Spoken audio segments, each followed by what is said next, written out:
Baik, perkenalkan nama saya Gabriela Surani Melaju, mahasiswa jurusan Sosiologi semester 9 kelas A.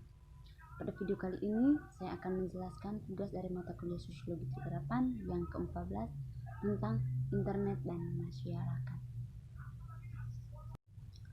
Internet ada di mana-mana dalam kehidupan sehari-hari.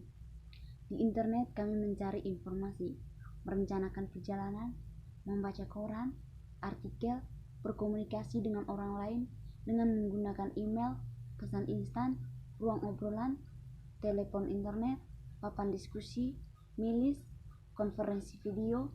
Kami mendengarkan musik dan radio, nonton video, memesan atau membeli dengan melelang barang yang berbeda, menulis blog kita sendiri, dan berkontribusi ke blog orang lain.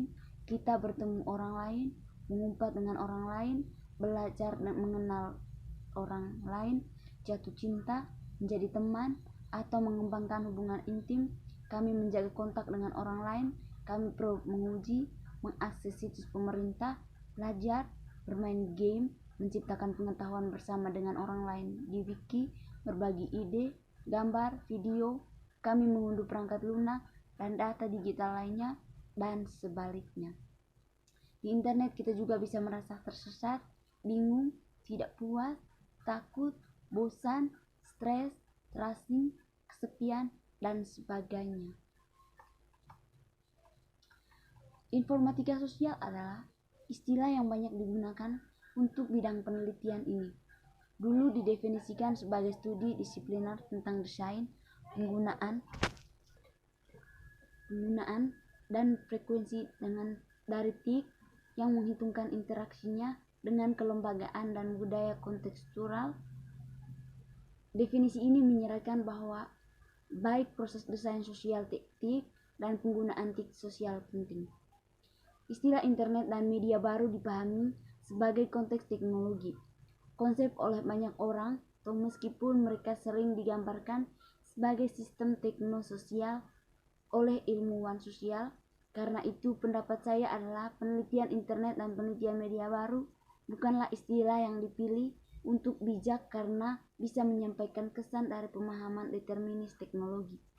Karena itu dipertimbangkan istilah teknologi informasi dan komunikasi dan masyarakat peneliti lebih sesuai.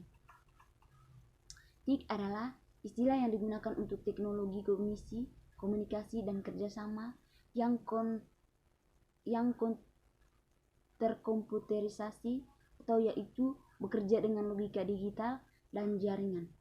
Istilah internet sering digunakan untuk jenis TIK tertentu, jaringan global, jaringan komputer yang didasarkan pada protokol atau TCP atau IP protokol, dan telah dikembangkan dari ARPANET.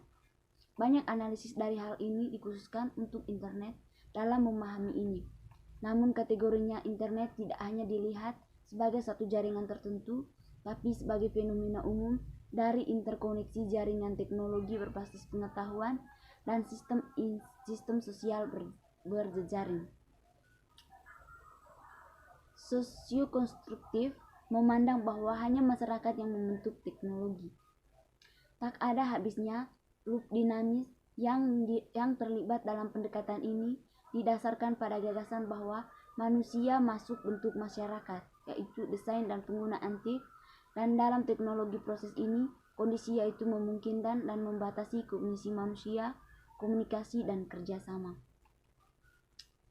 Pengulangan referensi sendiri seperti itu telah dijelaskan sebagai pendekatan saling membentuk masyarakat dan TIK. Teknologi jaringan kontemporisasi mengubah semua bidang masyarakat mereka, menimbulkan tantangan dan peluang dalam dunia global yang berjejaring. Transdisipliner berarti sistem penelitian tingkat tinggi dengan bersama bahasa, kesatuan, dan keanekaragaman disiplin, pendekatan metode kategori teori, dan sebagainya. Itu muncul dari komunikasi para ilmuwan yang memiliki latar belakang berbeda, tapi memiliki minat yang sama pada topik yang sama tentang penelitian dari berbagai sudut. Ada yang berpendapat bahwa internet dan masyarakat bisa diteliti dengan tradisional metode ilmu sosial, sedangkan yang lain berpendapat bahwa metode baru diperlukan. Stephen Sayre dan Michael T. Ward berpendapat bahwa informatika sosial adalah kritis, tetapi tidak dalam arti emansipasi seperti yang dimukakan oleh teori kritis, tetapi lebih dalam arti orientasi bahwa tantangan diterima dan diambil pengetahuan yang diberikan tentang desain, pengembangan, penerapan, dan penggunaan TIC. Kling, Rosenbaum, dan Sheward mengatakan bahwa orientasi kritis informatika sosial adalah bahwa ia tidak menerima secara otomatis dan tidak kritis tujuan dan keyakinan kelompok yang menugaskan, merancang, dan melaksanakan TIC. Kritik untuk penulis ini berarti tidak terhadap determinisasi teknologi aliran karya yang ada memahami dirinya sendiri, tidak hanya sebagai teori sosial, tetapi juga sebagai teori kritis internet dan masyarakat. Tantangan ideologi dan pengetahuan yang diterima selalu menjadi salah satu aspek penting dari tradisi kritis dialektis masyarakat, tidak fokus pada apa yang ada dalam masyarakat, tetapi pada kemungkinan keberadaan. Ini mengidentifikasikan momen dan gerakan dalam masyarakat yang meniadakan struktur dominan dan terbuka kemungkinan untuk negasi Hegelian dari negasi yang ada struktur. Teori kritis adalah pengungkit dari praktik yang mungkin. Ini mengidentifikasikan perbedaan esensi dan penampilan. Ia prihatin tentang situasi keberadaan manusia dan berorientasi tentang peningkatan ekosistem manusia dan kebahagiaan untuk semua.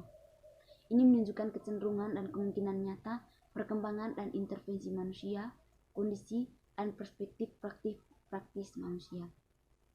Ini melampaui realitas konkret dan mengantisipasi kemungkinan bentuk keberadaan itu, berkomentar tentang bentuk-bentuk nyata, itu mengembangkan kategori yang mempertanyakan dunia itu, dan itu yang mana masyarakat yang ada telah dilakukan terhadap manusia.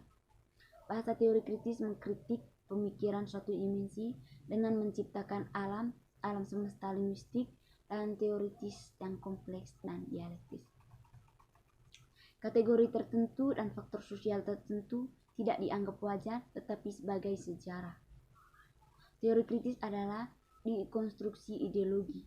Ia merupakan kondisi yang manusiawi sehingga manusia berdamai dengan makhluk sosial yang terasing dari mereka. Bagi teori kritis, manusia lebih dari sekedar dieksploitasi objek. Teori kritis berpendapat bahwa kebahagiaan penentu nasib sendiri dan kebebasan hanya dapat dicapai dengan transformasi kondisi material keberadaan. Ini menekankan pentingnya dan kekuatan imajinasi untuk mengantisipasi kemungkinan masa depan. Tujuannya adalah masyarakat yang berakal sehat, sebuah asosiasi yang bebas berdasarkan pemanfaatan sarana teknis secara berkelanjutan.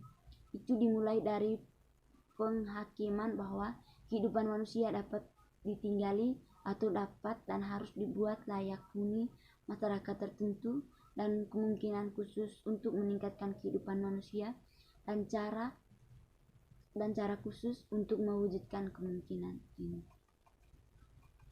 Teori kritis mengambil keberpihakan pada manusia yang tertindas. Ia berjuang untuk kondisi tanpa eksploitasi dan penindasan dan untuk emansipasi manusia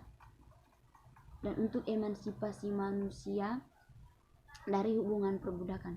Ini menunjukkan irasionalitas yang ada dalam rasionalitas dalam masyarakat yang ada. Singkatnya, ini berarti bahwa pendekatan yang dilakukan dalam ini adalah kritis dan aktif, berfokus pada masalah sosial dalam konteks internet bersih dan masyarakat. Itu mengidentifikasikan peluang dan risiko, melihatnya terkait dengan struktur sosial yang lebih besar dari masyarakat kontemporer dan memahaminya sebagai kekuatan antagonis. Shortlass mengemukakan bahwa teori kritis dalam masyarakat informasi ini harus kritik yang tetap karena tidak akan ada ruang luar untuk refleksi kritis transendental karena kesegeraan informasi atau kecepatan dan efemeritas informasi hampir tidak menyisakan waktu untuk refleksi. Perluasan spasion temporal yang disebabkan oleh informatisasi dan proses globalisasi, hilangnya batas antara manusia dan bukan manusia dan budaya, serta nilai tukar dan nilai timah.